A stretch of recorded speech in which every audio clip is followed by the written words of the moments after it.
Hey everyone, welcome back to the podcast. Today I'm thrilled to have on Jason Williams, who's a co-founder and partner at Morgan Creek Digital, has a storied career. There's a long time coming. Jason, how's it going? It's going good. Thanks for having me. Of course. Coming live from the basement. Hey, it's a nice basement. It's way better than my white apartment over here. I got to paint the walls. Been down here for 30 days now.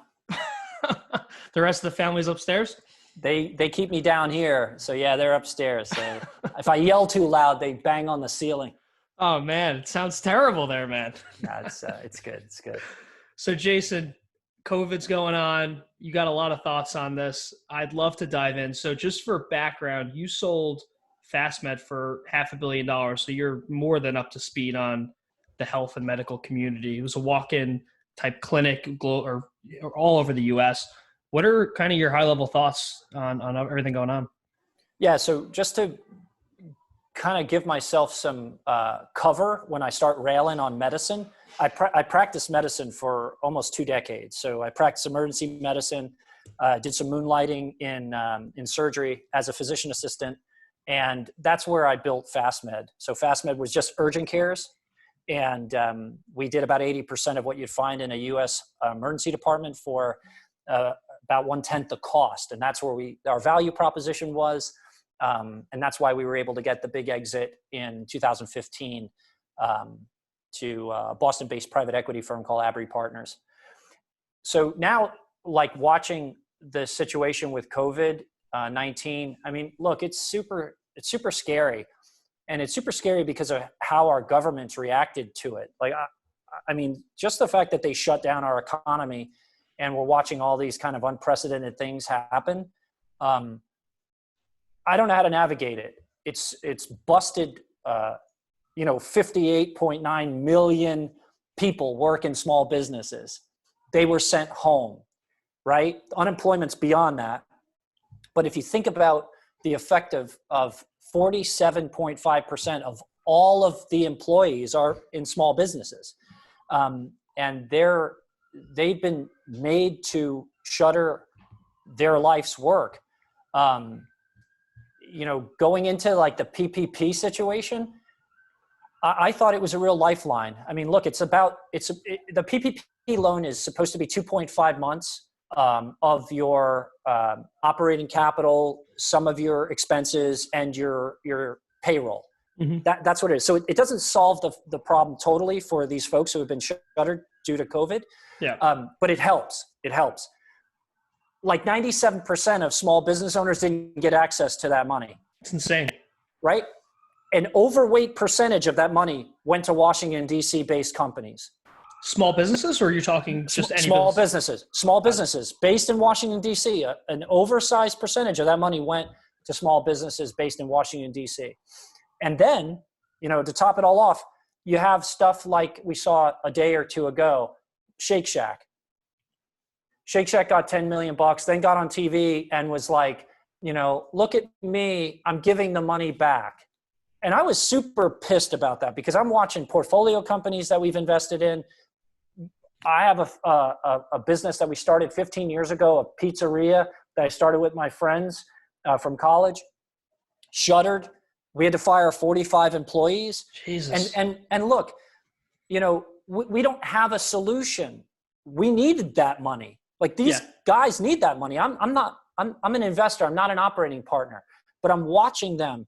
This is their whole life selling pizzas. They're busted. They needed that money. So I watched Shake Shack get on TV and say, oh, I got $10 million, but we don't really need it. Well, let me break down this situation for you. Most restaurants in the United States make between 0 and 15% profit margin. So the best in class are at that 15% range, right? It's not even that high to begin with. Right. Most of them operate at between 3 and 5% profit. So they just don't have the cash reserves when you throttle down their CapEx, their operating cash flow. When you reduce it, they're screwed. They're totally screwed. Shake Shack operates at a 25% profit margin. Publicly traded company. Jeez. totally shouldn't have been eligible at all or applied for that money. I don't get why they even applied. So don't get on TV and say, "Oh, I'm going to give the money back." Someone should get fired. The person internally that applied for it should be fired, or the CEO should have been fired. Do you think there's an alternate reason though? Like, did they return the money so they have more optionality to like fire workers or something? No. They, like a lot of companies, have access to bankers, have high-powered attorneys, high-powered accountants who said, "This is easy money. Let me go get the money." Because then they look good. Here's $10 million you don't need, but hey, it's arbitrage. And then someone sat back and started to think about the moral hazard of being a publicly traded company with hundreds of thousands of employees and making, all the money they have, the profit margins that they have. And they said, we better not take this money. This may be a bad look. It totally sucks. And it's not just Shake Shack. It's a bunch of them that did that. And they screwed the small business people in small town America that need this money. Why don't more public companies, why aren't we all okay with public companies going out and raising equity, raising debt? Why are we all okay with them just taking mass amounts of funding from the government? I'm not. This whole Boeing thing, from my perspective, we need air travel. We will have air travel. And if Boeing mismanaged their buyback programs and now there's this kind of situation where they not have the ability to operate, they should go bust. Let somebody buy up the assets and restart the company. Let Warren Buffett come off his trillions and buy. That's because what he wants to do. That's what he wants to do. That's why he waited 10 years. Isn't there a moral hazard 10 years for this. What's the moral hazard? If we're not going to ever allow equity to fail, what's the point? Bro, we're in a situation, and we're very close, where nothing is going to be allowed to fail, right? Oil, yesterday, it was what is going on? Negative oil prices. Negative oil prices, negative $37 or something, it closed. And then last night, Trump's like, you know what? Let's turn off the oil suppliers and we'll subsidy that. Right? So now you can't physically deliver oil because it's just, nobody wants it. It's a liability.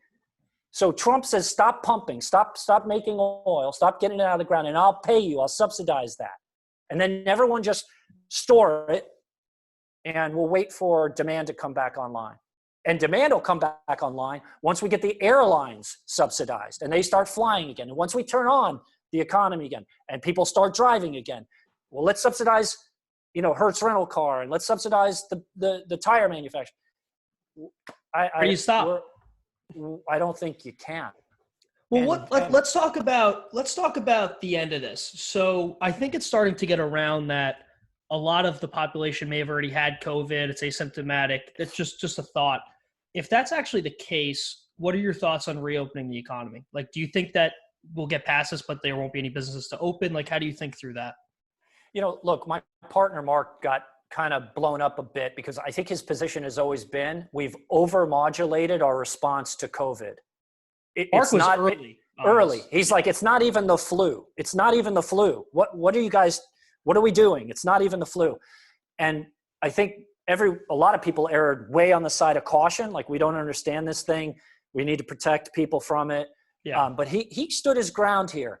And I saw this morning, Naval put out a tweet saying, this is not the flu. Protect those most vulnerable, 55 and older with comorbidities, younger people with comorbidities, but put people back to work. It's time to go back. His tweet was people under 45 or 55, I forgot the tweet, the death rate is just so low on a percent basis. Right. And that's not even counting the other testing. Lower than the flu. Yeah. Right. And that's the point. It's not the flu. You don't even have the mortality, morbidity of the flu. Protect a certain segment of the population, send everyone else back to work. Open up the economy. I probably am in that position right now, or supporting that position. I was hoping we had three things: an option for a vaccine, a true treatment, outpatient, inpatient, right? And then some way to protect ourselves, whether it's physical barriers, social distancing, physical distancing, masks, whatever. What's your take on, so, I mean, you ran FastMed, so what's your take on the response on the front line to COVID? I mean, outside of the FDA, CDC, like what's your take on how we're handling it that way? Well, it got screwed up, right? So the CDC screwed up with the initial development of a test, right? They just had bad science, and your listeners can go do research on that. So they screwed that up. And that, I think, was what the president, that delay that the press keeps pressing him on, like what happened in February, right? When he shut down travel, and then we had this kind of pause. I think he was waiting for tests to be created and could have gone into population. I don't think that happened. My timing may be off, but I think that may be what happened. So the frontline response, we don't have a good way to test. Yep. We didn't have good supply chains in regards to PPE, personal protective equipment. And we ended up exposing our frontline health workers to a lot of risk associated with COVID. And then the quarantine or the distancing perspective broke healthcare in a really weird way. A hospital, right? A hospital emergency department in a hospital works like this. Patients come into the emergency room and they have all kinds of illnesses. Some life-threatening, some emergent, some non-emergent, some that just need testing, refills of medication. And through that triage and treatment situation in the emergency room, you get elective procedures, additional imaging, laboratory testing, non-emergent but urgent surgical procedures, right? They shut down all the elective stuff, and they were only doing COVID and life-saving stuff. Everything else we were sending home. So the revenue in a hospital system collapsed. And then it started to hit the next level, Jesus. Right? So you stop dentistry, ophthalmology, GI services, general surgery, elective, cosmetics, all of the periphery, that closed because they couldn't do elective procedures, and nobody's going and getting their teeth cleaned right now, I guarantee you. Yeah, definitely not. Right? So healthcare kind of got broken. So what I was seeing on the front lines is they were actually furloughing doctors, anesthesiologists being sent home, emergency room physicians. Their revenue was collapsing because they get paid by complexity of medical decision making and throughput. Got it. Right? So they need to see lots of patients because they get paid by the hour, but get bonused by complexity and throughput. That went away. I mean, that's just a weird incentive, I think, to begin with, right? Like if you're a medical doctor, like why would you want to send people for things that they don't need? How do you even rethink that? Bro, thank you for saying that, because you're so right. Revenue-based bonuses on complexity and throughput are complete garbage. When you pay an emergency room physician a bonus based on tests that he orders and speed, it's just garbage. It's moral hazard. It's wrong. I've never supported it. But it's so hard though. Like, how do you, I mean, like you want to reward doctors for doing less, but you also don't want the liability. So, I mean, if I could send you for an MRI or a CAT scan to make sure there's a small chance you don't have something, I'm always going to do it, right? Yeah, a lot of it, though, is driven by like the litigious kind of environment that physicians practice in, right? So if they miss something, their career is over. Yeah. So it's not fair, right? I can rail on this, like I call it a Z panel, test everything from A to Z, because I'm not going to miss anything and I won't get sued. That's no way to practice medicine, but a lot of medicine is practiced that way. So how do you think the medical industry comes out of this when it's all done? Because it sounds to me like the way we charge and bill is just a fiasco. Look, I think I've been working with Mark and Pomp a lot on like what is the new normal? Like what do things look like coming out of this COVID-19 economic shuttering, all of the things that we're facing right now. From healthcare perspective, I think you have a few really good things that happen. I think those that are still practicing have had to develop telemedicine models that work for real right now, that allow for access, allow for easy communication, allow for billing. And they've done that. Here in North Carolina, Blue Cross Blue Shield is paying parity for services. So if You contacted me and this was a telemedicine visit, I get paid the same price as if you came into my office. And wow. we could use Skype, Facebook, FaceTime. We didn't have to use a patient portal, encrypted video services, what have you. So They're making it easy. Made it easy. I think that will persist after this. I think that will persist. They won't go back to the legacy HIPAA and high-tech laws that really made telemedicine wonky. I think we're going to have an explosion of debate around vaccination. That's a tricky one, right? Really, really tricky. And I just want the option of a vaccine. I don't want to force anyone to be vaccinated, but there are those on the other side of that, that when we eradicated smallpox, I think it was in like the 1970s, that's a big event. Do you think that coronavirus is going to be something that we need a vaccine for every year, or just like the normal flu, or is that something that's out? Well, COVID-19 is a specific virus. So just like influenza every year, they're about 50% accurate with the flu vaccine. You're going to get a vaccine every year. That's your option to take. And it'll be for some virus. It's going to be crazy. It's going to be crazy. You may be taking some type of like cocktail of vaccines. Oh my God. Right? But that's why now masks, there's going to be like three segments of our population coming out of this. There's going to be young people under 30. They're going to do whatever they were doing. They're going to the beach, as soon as the bar opens, they're going to go. Movie theater opens, they're going to go, right? Then you're going to have this middle group that is going to be in masks. They're going to look at you like you're crazy if you try to shake their hand. They're not going to really want to be in large crowds, right? And they're going to be doing the social distancing mask thing. It's not going to go away. Then you're going to have the 55 and older group, those with comorbidities, what have you. You're not going to see them anymore. They're going to not participate in the things that they normally did. They're not going to go to restaurants anymore. They're not going to go to the movie theater. They're not going to go to large crowds. They're going to scurry away from crowds like field mice. And you better have services, UI, UX services built for that population that doesn't know they're not digital natives, so that they can still buy stuff, get stuff. That's a great opportunity because they still are going to be participants in our economy, but they're going to go away. They're not going to come back. They're not going to hang out at Hardee's. They're not going to sit in Starbucks all day. That's over. Like, I personally believe like our new normal is going to be like kind of like those three classes of groups. I really like that framing. It kind of reminds me of that Bruce Willis movie. I can't think of the name, where it's actually too dangerous to go outside.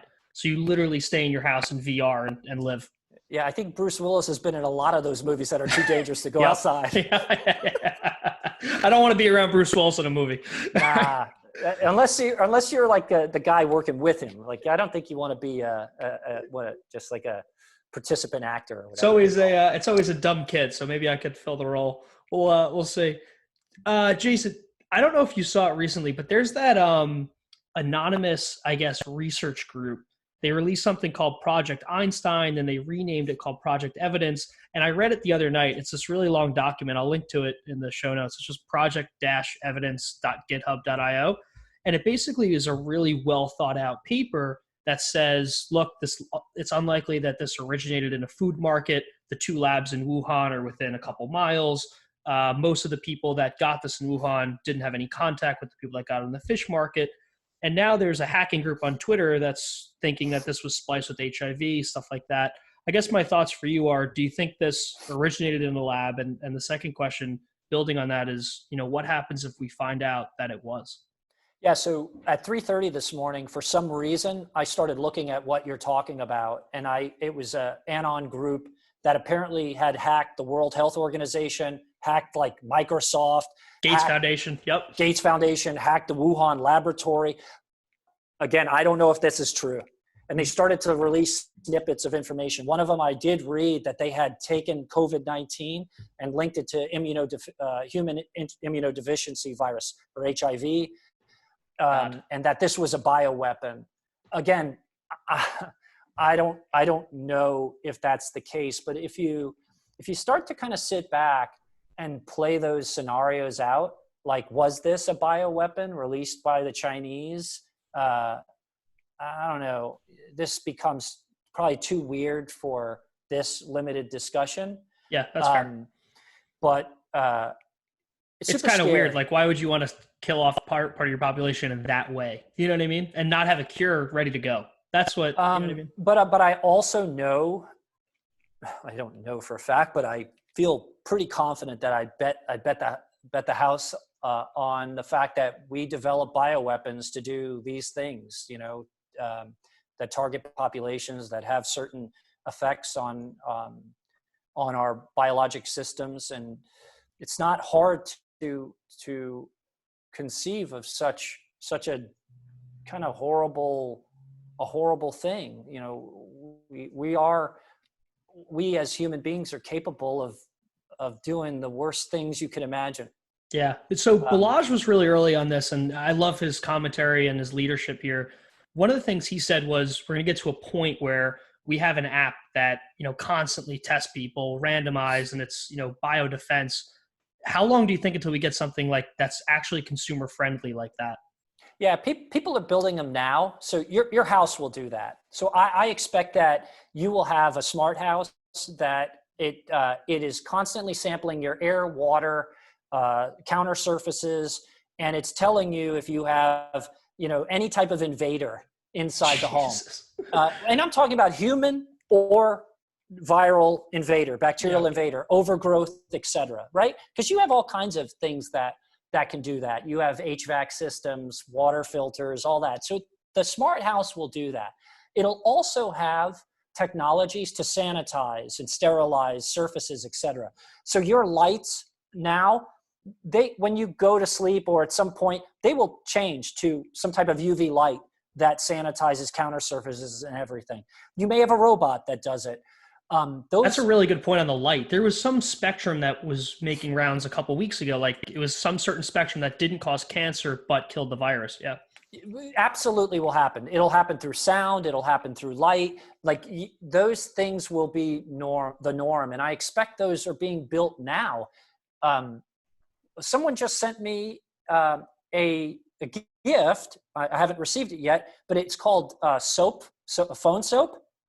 Wow. But actually, it's a box. You drop your phone in, and it hits it with UV light. Oh, that's incredible! Your phone, right? That's but awesome. It's big enough to throw keys in, or your sunglasses, or your wallet. I love it. Like, I can't wait to get it. Those are going to be normal things that we all do in the new normal. Right? This thing is disgusting. Yeah, no, it's gross. It's gross. I was on a panel for Rutgers Business School last night, and people were asking me about crypto, and we got into talk about the coronavirus. And I said, the coronavirus really put in perspective kind of where crypto teams and progress happens, right? It's on Twitter. It's months ahead of mainstream media. How do you kind of link those two things together? Because you're involved with both traditional businesses and crypto, and you're also on the front line, so you get to see everything first. Do you think that, people are going to start taking the new normal, as in, we don't follow CNN or Fox anymore. We follow Jason Williams. We follow Balazs. We follow Pomp. Like, how do you think through that kind of shift? Yeah, I think you're going to back test anything that you watch on these traditional news stations with your group of people that you've self-selected into the information that you feed yourself with. That is, it's going to be like a committee of very smart people that you rely on to filter out all this bullshit. I have it playing constantly behind me. And when something interesting is happening, I turn around and I listen, but then I go and back test everything with people, and I oftentimes throw out something that may be wrong or early, because I want the crowd to say, that's not accurate, Jason. That's not. So it's what drives me to get more followers or people participating in my Twitter world, because I just want a more authentic pressure of the statements and the information, the things that are important to me. I want the crowd to say, this is wrong. You're wrong. I can tell you, I don't think I've ever blocked anyone from Twitter. I think I lost you. Oh, sorry. Yeah. I remember listening to you on a podcast, and you had a kind of like an emotional answer to that one. You said like you didn't want to block anybody because somebody needed your help at some point. I don't know if I'm remembering that correctly. And sure. I took that, and I never blocked anybody or muted anybody after that. It's just, yeah. Look, and it's hard when people say to me, you're a criminal because I try to raise capital invested in cryptocurrency, that I'm a shiller and all this other stuff. I just take it. And oftentimes I get into pretty good discussions with, anons and trolls and all that stuff. I don't block them.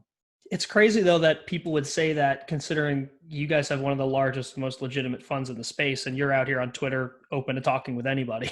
It's crazy. No, I appreciate it. I mean, one of the largest trolls just yesterday, he goes, I hope you stay out of jail long enough to see crypto go to zero. And I was just commenting on oil. I'm just like, I hope you, and I just sent back to him. I said, I hope you stay out of jail too.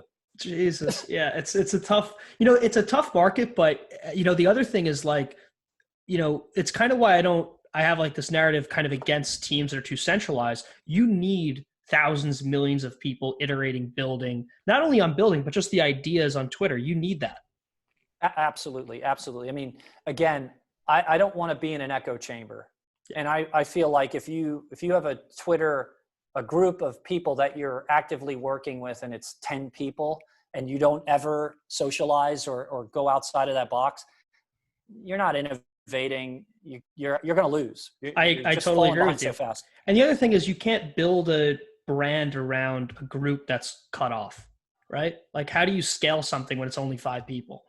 Without a doubt. I'm very, very fortunate, like that Mark and Pomp, they work so hard to be, out in public, learning, listening. And then I get the benefit to have, spirited debates with them almost every day about things that like industry experts are commenting on. And that's where I think that's what makes just our small team different, is that these guys are working really, really hard to get the cutting edge perspective on different market segments in the crypto world and in industries that are related.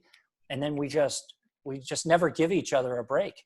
Yeah. And just full disclosure, I was Pomp's literally arguing with Pomp about decentralized exchanges before I got on this call. Literally arguing with him. So let's switch over to More Creek Digital, Full Tilt. So let's dive right in there. So I think a lot of teams in the space argue to respond, right? How have you grown with Pomp and Mark where you argue to learn? Yeah, well, first of all, the way we discuss things is, I would say, like peaceful discourse or intelligent discourse. It's not, it never gets to a point where there's like name calling or anything like that. So yeah, I think you can have healthy disagreement, and I don't, and I think you have to set the structure of that. Don't rely on people to have the capacity for healthy disagreement. Mm-hmm. And this is something that, I've taught folks before, but I think that's what we kind of use internally. And that healthy disagreement can be passionate, but it resolves with the integrity of the team is still there. So I think that's how we've been able to go after finding agreement on investments and the strategy at Morgan Creek Digital. So tell me about the thesis of Morgan Creek Digital a bit. I mean, for those that know you guys, they know you guys are investing in real companies built around Bitcoin. Is that kind of the takeaway? Yeah, I wouldn't just say around Bitcoin, but I would cut it into two segments, and they're really infrastructure focused. So we're looking at real businesses that we could take an equity position in. We avoided any ICOs or any of the iterations of what an ICO is to date from the fund's perspective. And then we look at Bitcoin investments as an investment in the network. It's our way of getting an equity position in that business. Yeah. So we look at Bitcoin as a business as well. And I think that's our investment thesis. We want to be competitive. We want to try to see the best deals on the planet, to work with the best founders on the planet, and then bring value to those founders.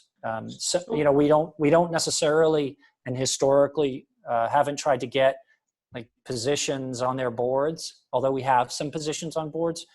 We don't find that fundamental to our investment thesis. We're just looking for people who are great communicators with great vision, building real technology.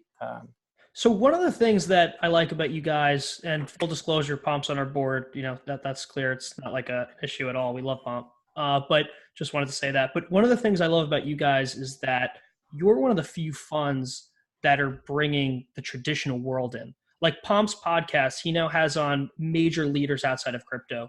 You're from the traditional world, built businesses. Mark has his career speaks for himself. Like you guys are bringing that world into crypto and crypto into that world, whereas a lot of funds in the space are just like crypto native throwing money around between pools. Do you think that that's one of your kind of differences here? Yeah, definitely. Can you still hear me okay? Yes, gotcha. Okay, good. Yeah, so definitely. I think from this team, Morgan Creek Digital's perspective, we have very different backgrounds. Like I'm a bootstrapping entrepreneur, startup guy, very, very comfortable taking a napkin-based idea and turning it into $100 million, $200, $500 million, billion-dollar business, and going through all of those stages. Pomp is kind of a growth hacker, very, very interested in writing, research, and he's just got a very bright mind, and he synthesizes complex concepts down to something that is very relatable or digestible. And I think that's like a communicator, right?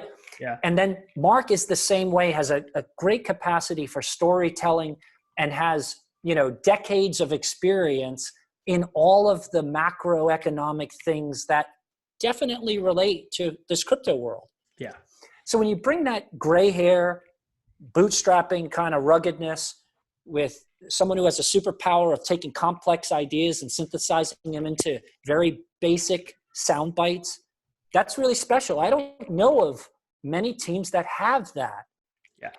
No, it's hard. I mean, the other thing is it's really hard to synthesize this space down, right? Like it really takes like if we look at a new project at Delphi, I mean, it's just honest. Like we think we're pretty much up to speed, but it could take days or weeks of research to be able to synthesize a project down to a few sentences or a few paragraphs. It's tough. Yeah. I mean, that's the biggest obstacle that we face now. And I had this argument on Twitter with a big group, because I actually said this. I said, if you're buying Bitcoin or you're investing in cryptocurrencies now, you're super early. Like I even think that you're going to be thought of as an OG. Yeah. And someone's like, oh, no, what is an OG really? So I said, probably an OG to me is someone that mined Bitcoin on a CPU. Yeah, that's a good way to put it. Way back. I'm saying? Like that's an OG. But we're still way early. And a lot of the OGs that I talk to that may have mined on a CPU, they tell me it's early. Oh, we're still way early, right? We're still way early. I mean, it's pick your metric, right? Like it's a 200 billion market cap asset. That's tiny compared to the traditional world. Tiny. No one is involved in this. No one. Sure. No one is involved. I'm glad you're saying that because it gets people out of the echo chamber a little bit.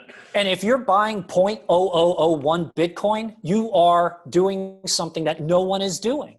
Yeah. Applaud yourself. Applaud yourself. You're doing something no one's doing. And you are using a technique that the world's best venture investors use, right? They have asynchronous information and they're deploying capital, right? They're early and they have the information. When you have the information and you're early, that's how you get the outsized returns. You're able to do that with Bitcoin. Agreed. Yeah. I mean, I'm waiting for the massive, I tell people all the time, once Wall Street gets involved in a real way, they're really smart guys. They'll get up to speed faster than anybody thinks, and they'll move massive amounts of money into the space. And then it's game over. Now You're not early anymore because you will not be able to buy 0.0001 Bitcoin anymore. It's going to be, Right. Or those who are fortunate enough to buy one Bitcoin, you won't ever be talking about that anymore. You won't see someone, I bought a Bitcoin today. I can't wait. You'll have Satoshis, you'll have fractions of Bitcoin, you'll have other denominations linked to it. But, and I believe could happen to 99.9% of all of the people who are presently participating in this space in like 120 days. Jeez. Yeah. So I saw your tweets recently. So you're not too bullish on the halving though. No, look, I think, again, the halving is priced in. I said 3 months ago, we'll go into the halving right around $6,800. Could be lower, could be a little higher, but we're not going to rip before the halving. You're going to have 2 mining pukes and a sell the news puke. Mm-hmm. Right? So there was a little run up, and I think that was the pre-halving run up. It happened. We got to like 7,500. Now we're breaking back down. Mm-hmm. You had some minor capitulation, right? You have people who are running legacy S9s or some other bullshit, and they're about to hit the wall. They're switching off, right? And then those who are going to go off the cliff, that's going to happen 30, 60, 90 days after the halving, because they're going to have legacy power costs, et cetera. All of that tech is going to be shut off. Then you'll have people running S17s, M20s, whatever the stuff that they got delivery for and that's hooked up. Those are going to be running. Those strong hands will keep mining. And 120 days from now, you're going to see the supply and demand shock really hit. Yeah. And that's where I think Bitcoin makes a move and does something. Because I've been there before. I've been at, years ago at Starbucks when Bitcoin was going up thousands of dollars a day. Jesus. Yeah, that was, I love that you say at Starbucks, but you love Dunkin' Donuts. Yeah, but I'm serious. No, I was sitting and I was like, I got to leave, but I couldn't stop watching. Stop watching, like the hour candles, the 2 hour candles. It was just like, this isn't really happening. And people are calling, oh my God, do you see how high Bitcoin's going? Look at Ethereum. We were mining Ethereum at like $30 a token. Well, not that many people in crypto were at the last halving. Let's be honest. A lot of people are new last few years, myself included. Yeah. We started late 15, early 16. So this is our first halving. So we got the exponential run up to 19,000 and change, and then the 80% drawdown. So we lived through that market cycle. There wasn't even that much, like people say, oh, you'll never get back to 19K. I'm like, it's not, of course we will. Like, it's not, there wasn't that much volume up there. Bro, I may get this totally wrong, but think about this. Right now, I think there's about, and you may know the numbers. Let's say there's about $400 million of transactions a day, just in Bitcoin. About $400 million of transactions a day in Bitcoin. So that's kind of the supply-demand balance. We're mining a certain amount of Bitcoin. The miners are selling it to cover expenses, because I think they're the majority of the people selling Bitcoin. And then you have buyers to balance that out. For every sale, there's a buyer, right? Totally. When the halving occurs, you get that supply shock. If you still have the demand, the $400 million a day, but you have half as many Bitcoin available, what should happen to the price? Yeah, no, I totally follow it. And, right. So this is math. And if the math plays out, and I may be wrong about the 400 million, but hopefully someone's listening and cares enough to look it up. But if our math is right, that's what should drive the price up. Yeah. Yeah. Right? No, and if the price gets driven up and you get more demand, but you still have that supply shock and you have strong holders, the price should go way up. Yeah. The other thing to your point is that, I'm noticing that it's the first time that my friends are easily understanding money printer go burr, buy Bitcoin, and then they jump to the halving. Like, they're really getting it. Like, they don't have to dive into Silk Road and Russ Albright to like understand what Bitcoin is anymore. Now they're getting it. Like, I just got my roommates involved with Bitcoin last week or 2 weeks ago. But once you red pill, blue pill someone, I forgot which one it is, their eyes glaze over. It's just incredible to see. It's just easier for them to get it now. Yep. It's like, it's an incredible phenomenon when you actually get someone to understand how easy it is really to like download a trust wallet, right? And then you're sitting right there with them and send them BNB. You literally just scan it and it actually, in a few seconds, so I don't care what anyone says, in a few seconds, it will show up on their phone. Yeah, no, it's and it's denominated in money. Like, it'll show $15. It's so easy. Yeah, I was telling my roommate the other day about, I know you're big on BlockFi, you guys invested, and I was telling him I use it. I love Zach. I love the UX. And he goes, oh man, that's just a bank. And I was like, yeah, but like, exactly, it is. You're building real infrastructure, but it's not a bank. It's different. You can get loans. It's quick. It's easy. The UX is nice. So people are really starting to understand it in mass. Big time. You know, again, I think the work that Zach did is really cool. And like, I hype up things that I actually use. I never invest in things that I don't use. Mm-hmm. So when I say I use BlockFi, I use it. When I say like GUSD, I use GUSD, the Gemini product. I really think that Zach has created a very, very cool digital banking system that allows you to take dead money, fiat, put it into a stable token, earn interest, use that stable token if you want to buy some different cryptocurrencies, Bitcoin, custody Bitcoin, earn interest on it, dead money. So easy. Because again, Bitcoin, there's not really any interest opportunities. I mean, people are developing them now, but there weren't accounts that you could actually drive interest on your Bitcoin holdings. So it's super interesting. And you don't have to liquidate your position. You can take a loan against it if you so choose. I don't know. I think that's a pretty cool product. For most people, they don't want to remember, and I know the difference is not your keys, not your Bitcoin. Everybody understands that, I think, at this point. But people want email alerts. They want a free custodian. They want a website to visit. They don't want to wonder if their private key is under their mattress. You know, it's easy. Yeah. Look, go try and do a complex transaction right now at your bank. Guess what? No. Guess what? You can't, because you can't go inside.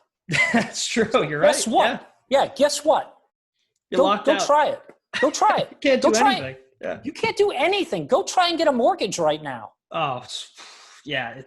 It's insane. You can't do anything. There's too many checks and balances. You can't even, people applying for jobs can't even get their background checks to go through.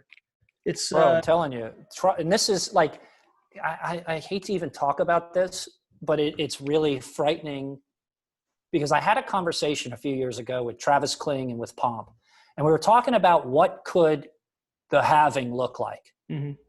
And, you know, Travis is on it, man. Super smart guy. Oh, yeah. This guy is on it. He was kind of riffing on, you know, the halving could intersect with like a really bad bear market. And oh my God, what a call. Some really bad stuff that's going on. And so that was in my brain. And then Pomp, like 8 months ago now, was like, started really tweaking on that. He was like, bro, I think things are going to go really bad. Things are going to be really bad. I think the stock market's, you know, it's overbought. Like, you know, because anytime you're riding in a lift, people are giving you stock tips. Like it just gets really like a scary world. So I was like, man, let me get out of the stock market. But now you sit here today. What are we, 19 days from the halving? Yep. Oil. Never in the history of humanity has oil been a liability. I'm sitting in my basement for 33 days now. Jesus. Yes. Right? They shut down my startup. I had to fire people. Shut down my family restaurant. Our portfolio companies are struggling. People are waiting for government subsidies and UBI, and we don't know when it will end. Yeah, we don't. You're asking me, did Wuhan, the Chinese, release a bioweapon? You know, like we're seriously thinking like, whoa. Yeah, the conversation, the rabbit holes are going down is insane. Crazy times. Yeah. When will we go back to work, and what will the world look like when we do? It's at the moment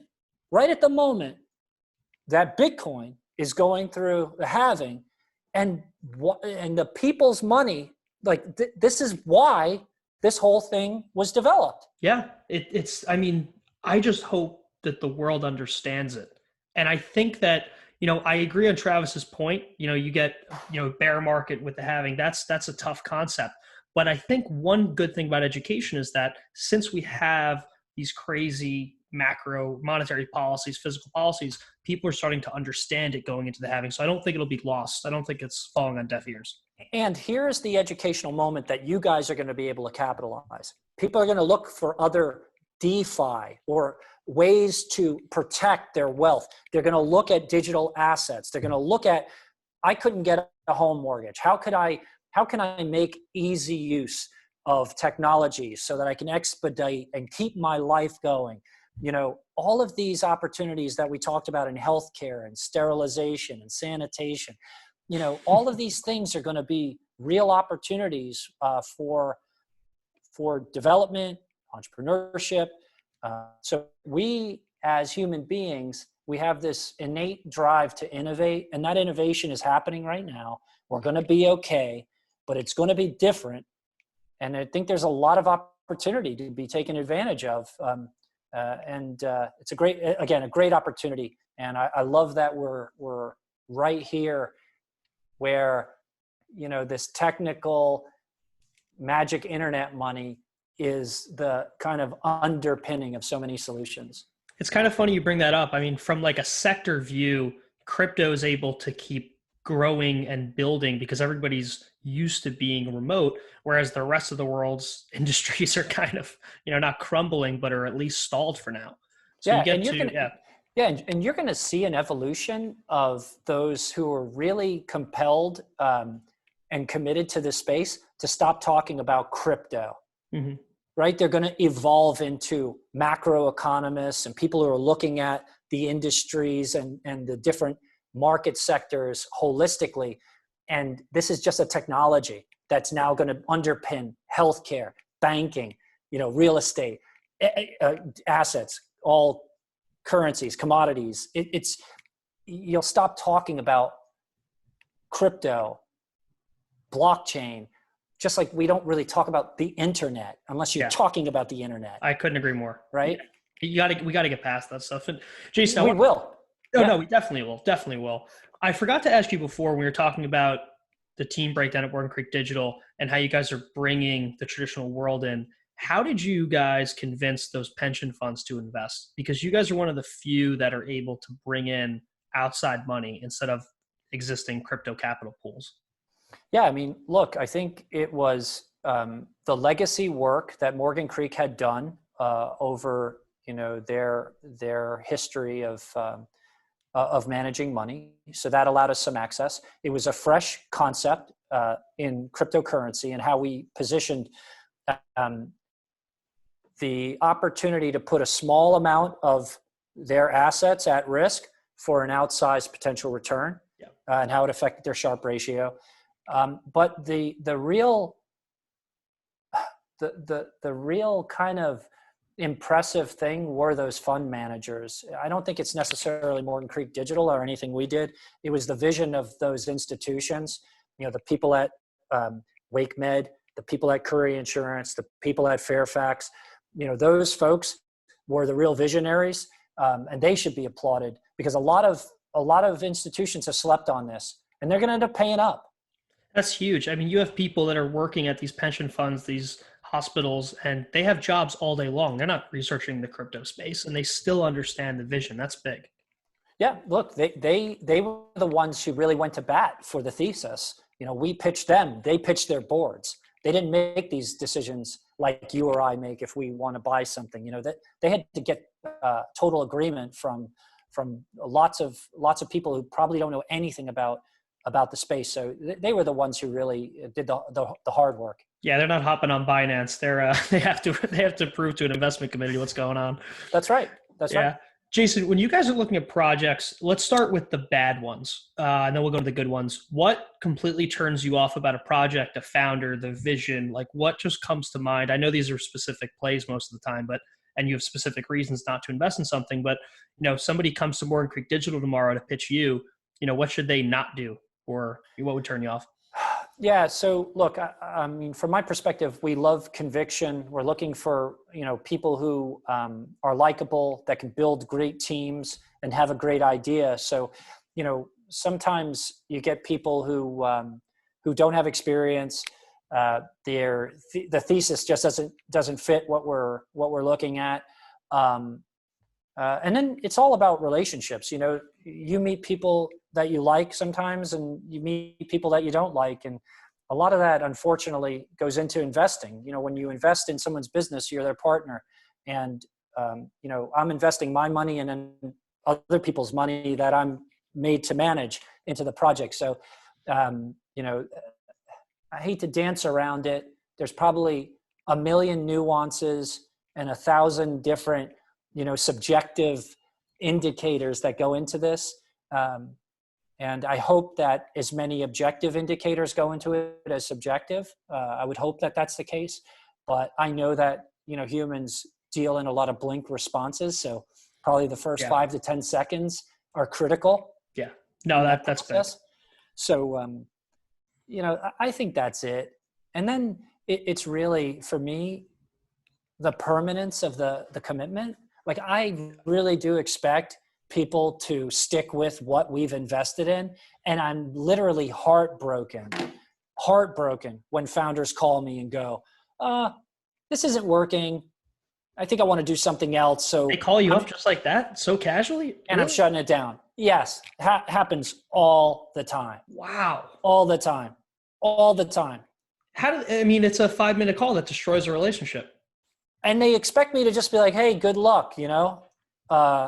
And most of the time I do. You know, I'm not going to talk them out of it because they've exposed what I believe to be a character flaw in their kind of pursuit of business creation. And, you know, this stuff is hard. Well, you shouldn't have to convince them. They should have to convince you. Right. But that happens all the time, unfortunately. And, you know, what my job is to avoid those people who are going to quit. Have any people come to you to quit and you were able to convince them otherwise? Or, you know, it was less of a, I'm walking away and more of a, I just need some advice to keep this going? You know, I can tell you that when they want to quit, it's over. Right. Yeah. Like if they come to me and they want to quit, it's over. It's those that come to me and say, what I committed us to isn't working. I'm struggling to find the pivot. That's okay. I love those conversations. And oftentimes we've been able to pivot the company and be very successful. And a lot of our portfolio companies in Full Tilt are facing that now. Well, I feel like founders are, it's great that they know that they can come to you for that. Because I feel like as a founder, if we took outside capital for Delphi, which we didn't, if I went to somebody and I said, look, you know, this doesn't work, I feel like I would get pushback. And I haven't been in that position. I'm just shooting the breeze here. That's got to be tough.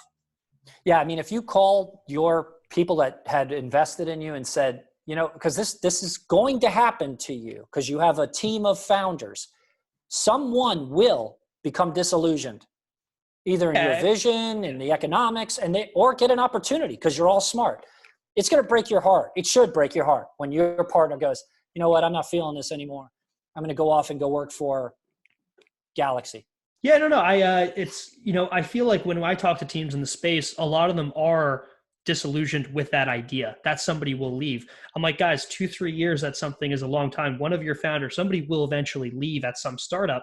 You guys got to be ready for that. And that's fine. You grow. Yeah, what about that always hurts the worst. I'm being honest with you. I'm always gutted to my core because like when I give someone, like when I invest in a company, like you get, like I match your commitment, right? I'm matching your commitment. Like You're telling me I'm going to die to do this. I love that kind of talk. So I'm like, I'm going to die to support you. I love and that. Then you call me and say, I've given up. And I'm just like, it's just like out of nowhere. That's heartbreaking. That's horrible. Yeah, no, I'm glad me and the Delphi guys are so close. That's a total aside. Yeah. But switching over to the good side of things, how does it go when you find something you like? Are you guys ultra concentrated? You sound like you're supporting the teams out in the open publicly. A lot of funds sometimes are not as open. How does that all go? You know what? Pomp and I learned a valuable lesson. We invested in like 63 companies in our first fund. Wow. We deployed about $18 million. So there's a lot of small checks, Full Tilt. Yeah. So first fund, $18 million, 63 companies, maybe 5 went to zero. So, and that's from 2016. So we picked some good companies. Some pivoted, some gave up, but some ripped, like really ripped. Like I'll give you an example. One of them is called Everlywell. And it's run by a Harvard graduate named Julia Cheek. Literally I've done 5 phone calls with her since I did the investment in 2016. And they were literally connections to CVS or, you know, how do you think about this insurance play? She makes at-home tests and recently was all over the news because they developed a COVID-19 test. Oh, nice. Yeah. But so he's an absolute savage. I love that. Like an absolute savage. And the lesson I learned, we didn't have any follow-on capital to continue to invest. So we've just gotten diluted, right? Yeah, that that's tough. sucks. That's rough. It was a really hard lesson for Pomp and I to learn. So what we're doing differently now with Morgan Creek Digital, our Fund 1 and our Fund 2, is we press our winners. And you guys have publicly done that. I think you did that with Figure, right? And BlockFi, I think. That's right. That's right. Both of them, we believe in the product. We believe in the management team. They've shown scale and success. They've continued to grow, and we've come in. We've come in with big checks behind it. I love that. And another question for you. So you find something you really like. You find Zach at BlockFi. You find Mike Cagney at Figure. Whatever. Those conversations to invest. How much of that is negotiation? I mean, like, is it like, look, we're not investing unless we get this deal, or is it very nice, very, very clean? Like, how does that go? It's multi-layered. So we try to fit into the round, and we're not trying to create mechanisms to take wealth away or power away from the founders. We're really just trying to protect ourselves from, being diluted or having, a more aggressive co-investor who wants favorable terms and puts us at a disadvantage, which happens. Happens. So there's more. There's oftentimes competition across investors.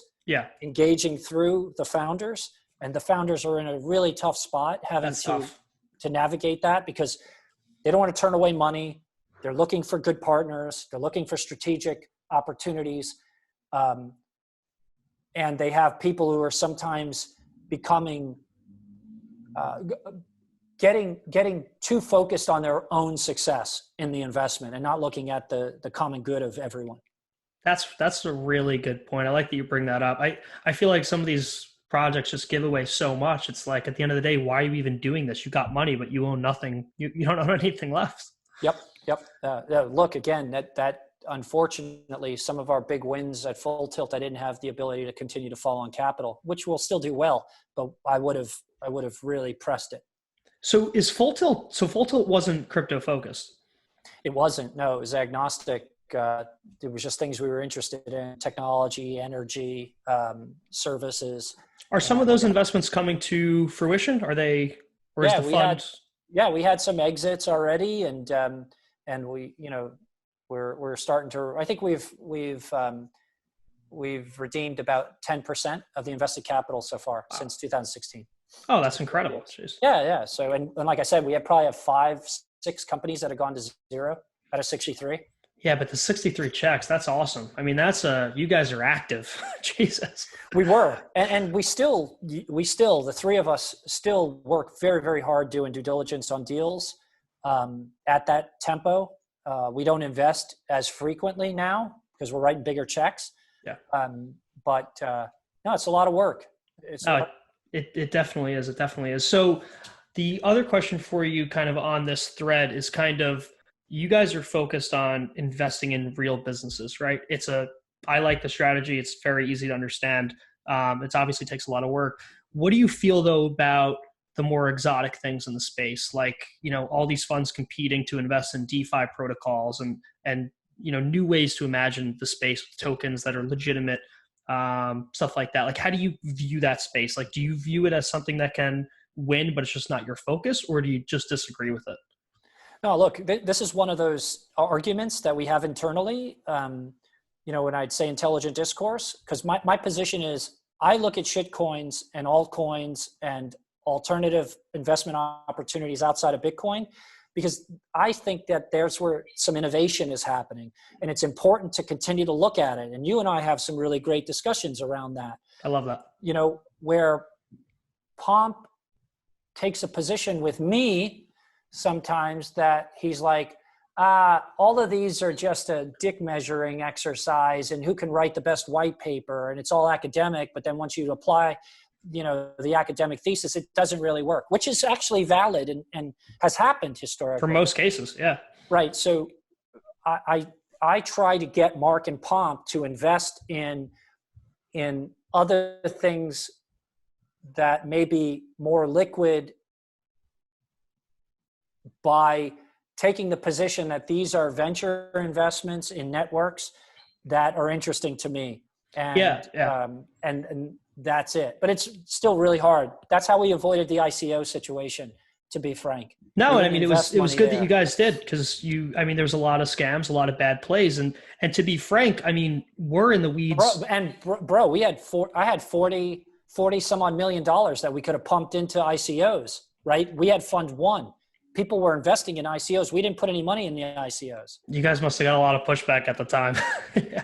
Yeah, we looked terrible, right? For years too. This isn't like a weekend. And look at the performance that those companies had that had invested in ICOs back in 15, 16. And I mean, think about that. It's crazy, but I mean, this isn't like a weekend thing. This is people saying months, years later, why didn't you guys invest? And now you look at funds that have SAFs and stuff like Filecoin and Definity that, when are they going to launch? Yep, you got it. But to the flip side, I do think I agree with you, right? Like, there are certain instances where a token is crucial to a network, a specific app chain or something along those lines, where it's crucial and there's value accrual and the token econ makes sense. But for most of them, it is tough to say. Look, and if there's product market fit and there are users and there are liquidity and there's not this stupid stuff happening like just happened in DeFi where $25 million got hacked. Same. And let me tell you, like, I'm semi-technical. When I looked into the hack, the hackers used the same technique that Ethereum Classic hack. Yeah, so the engineers should feel like idiots. Anyone who invested in that should feel like idiots because they're not doing their jobs. They should have protected against that hack. I can't remember what the hack's name is. D-Force. Did you see the blog post they put out that they're getting security audits or something? Like, why didn't you do that before? Retrospective perspective. But and I don't know how they got the $25 million back. I think did they use Ethereum contracts or smart contracts to negotiate a settlement? I haven't dug into it a lot, but I think there was an issue around the hacker potentially being liable because he wasn't able to get the funds out or something like that. So he ended up returning it. I think he may actually end up paying money in gas fees at this point. Hilarious. But look, again, this stuff, those are the reasons that it's hard for us to put money into those projects at this point. And to your defense, I mean, it takes a lot of time working with the team, reviewing the tech, like a lot of dedicated time to even understand which projects are right. So even if you're in the space, you still got to go down that rabbit hole to understand each one. Without a doubt. And we're relying on smart people like you all who put together an institutional review of a lot of these projects, to know your shit. Yeah, I appreciate that. And that is the fun part. Yep. Jason, just closing out a couple comments. I guess you've been in the space a long time. What has changed most about your thinking in the space? It's a tough one. There's a lot to think about. Look, I think what's changed for me is this. I knew it was going to be hard raising money for a crypto fund because the education learning curve was enormous. And those that were even interested in it had no real, the people I was trying to raise money from had no real incentive to take the risk alongside of me. Yeah. Right. They aren't compensated to take risk. They're compensated to not lose money. And hedge fund. You got it. Right. So I didn't know how enormously difficult that would be. And now it's even made worse because the traditional side of the investment thesis has been decimated. Yeah. Right. So now nobody wants to speculate in the space. So it's kind of like now we have to hedgehog. Those who had deployed capital, I think we have about 130 million AUM that we've deployed. We have to be good stewards of that. We have to help the founders. We have to, be available. We have to report well on that money and be right. 120 days from now, Bitcoin rips. We come out of this economic shutdown. People have all these really great ideas. These DeFi projects and alternative to Bitcoin projects, they're starting to work. People are flying away from traditional banking. They're looking for alternatives. They're looking for more control, more transparency. They're looking for decentralized, trustless options. If all that starts to happen, we will be in great shape because we need validation through objective performance at this point. Yeah, agree. And so a lot of that comes into you guys are still investing, still building in what is now a terrible market, economics, health, take your pick. And I feel like you guys could, let's say Morgan Creek Digital is I don't know the terms, let's say a 7 or 10 year fund. You guys could, crush it those 7 years, but what really matters is what you're doing now in this crisis, right? Because you're investing in builders, you're growing relationships, they're trusting you. It's like a concentrated period to build. And we're the chaos hedge, right? We are supposed to be performing in this environment. Yeah, that's fair. Yeah. Right? That's what we told them. So I get held accountable by trolls and people who are, coming after me on Twitter all the time. Are we outperforming gold? I said to Peter Schiff, you got a head start. Him. No, you got a head start in gold, but Bitcoin will outperform gold in 2020. Yeah. We put $1 million bet on the table last year. Over 10 years, Bitcoin will outperform the S&P 500. Nobody took the bet. Yeah. No one took the bet. Insane. Peter Schiff didn't take the bet. Gold's He's clearly got the money. It was just a gentleman's bet. I just said, look, I think I said, hey, I'll bet this gold bar and I got some silver, silver here. Look here, Peter, come on. I'm giving you the asset you want. Yeah, here, you can have these shiny space metals and I'll bet you this crap. But if not, you got to give me the equivalent in Bitcoin. It's crazy no one took the bet. Even him. Yeah, it's wild. Yeah, it's crazy. So Jason, this has been awesome, man. I guess last question for you. So when do you think the bars reopen? When do you think we go back to life here?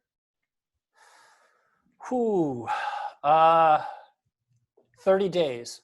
Yeah, I said June 1st on my last podcast. I think with someone else. Yeah, it's 30 days, but your vacations are smoked. The international travel, all this stuff is done. Yeah, brutal. Yeah. You better plan for like a staycation. Me and my buddies were trying to plan a trip to Florida, and we looked 3 weeks ago. It was so cheap. We looked last night. The price has tripled, hotel and flight. So I think people are starting to get it. Yeah, but I don't necessarily think that you'll be able to go. And if you do, you're going to be part of that renegade third of the population that is either like, I love America so much, I'm showing you my commitment to our economy by not wearing a mask and going to the movies. Then there'll be a third of the population that's in masks and saying, hey, get the fuck away from me, dude. Yeah. Get away from me, Get out of here. Right? And then a third of the population you will not see. That's Field crazy. mice. It's crazy. Gone. It's insane to think about. It's crazy. I mean, everybody who has, has parents in the space, it's crazy. They all, 2 weeks into this virus, now they have Zoom, Skype, Snapchat, Instagram, Twitter. They have everything overnight. Yeah, when's the last time you've seen your parents? God, over a month. Yeah. Me too. Yeah, it's insane. Yeah. But now we got to babysit them over iMessage and FaceTime. It's wild, but and it's sad. It's sad too. It is. Yeah, because they're not as tech native, so they don't get it. You know what I mean? That's tough. Yeah, definitely. Jason, where could people follow you? I don't know who isn't at this point, but if they aren't, where can they follow you? On Twitter, it's J Williams FSTMED. I love that. And Morgan Creek Digital's website is how can I forget that? Yeah, Morgan Creek Digital Assets. You can find us there. Yeah, I'll link it in the show notes. Jason, I love when you're coming on, man. You're so down to earth, so candid, so much experience, and I really appreciate your views on the space. So thank you. It's my pleasure, man. Anytime.